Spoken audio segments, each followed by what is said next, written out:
This channel's content is strictly for educational and informational purpose and does not endorse or promote any form of violence, harm, illegal activities, self-injuries and communal disharmony. বিকাশ বাবু প্রত্যেকেই প্রত্যাশা করেছিল অতি দ্রুত বিচারের জায়গা, রাস্তায় নেমেছিল মানুষ, আজও রাস্তায় নেমেছে জাস্টিস ফর আরজি কর।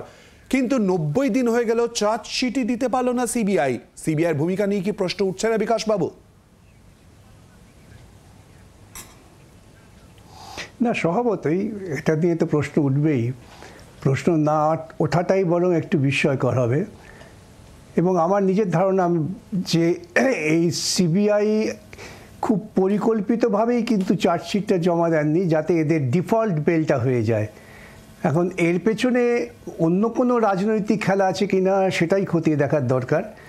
তা না হলে সিবিআই ভারতবর্ষের দ্য প্রিমিয়ার ইনভেস্টিগেটিং এজেন্সি, তারা তদন্তের দায়িত্ব নিয়ে তদন্তের সমস্ত রকম বৈজ্ঞানিক সহযোগিতা পাওয়ার পরেও চার্জশিট কেন দাখিল করলেন না, এটা স্বভাবতই প্রশ্ন আসে। বিকাশবাবু, আর একটা প্রশ্ন করব। তথ্য প্রমাণ লোপাটের অভিযোগ, বারবার এই অভিযোগ উঠে এসছে। এইটা কি শুধুমাত্র কোথাও মনে হচ্ছে যে তোলা হয়েছে? পারিপার্শ্বিক তথ্য প্রমাণের কথা বলা হয়েছে, নানান বিষয়, রাজনৈতিক অভিসন্ধির কথা আপনিও বললেন, কিন্তু তারপরেও এই তথ্য প্রমাণ লোপাটের অভিযোগের প্রসঙ্গই এলো না বলেই তো চার্জশিট দাখিল হলো না।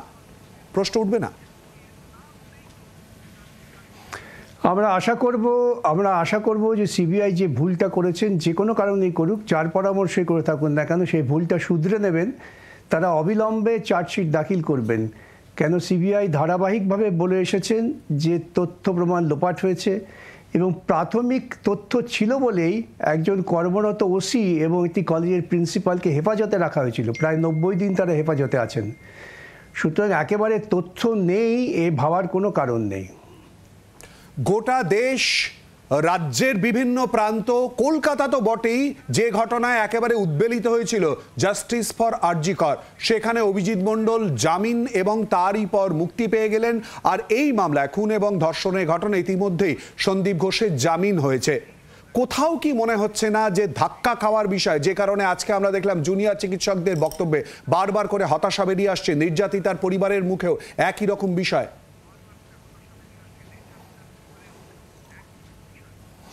দেখুন, আমি হতাশ হওয়ার পক্ষপাতী নই।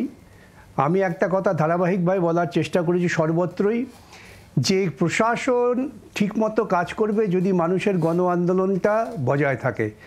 সেটা আমি চিটফান্ডের মামলার ক্ষেত্রে বলেছি, নরদায় বলেছি, এক্ষেত্রে প্রথম দিন থেকে বলে আসছি যে আন্দোলনের চাপটা বজায় রাখুন।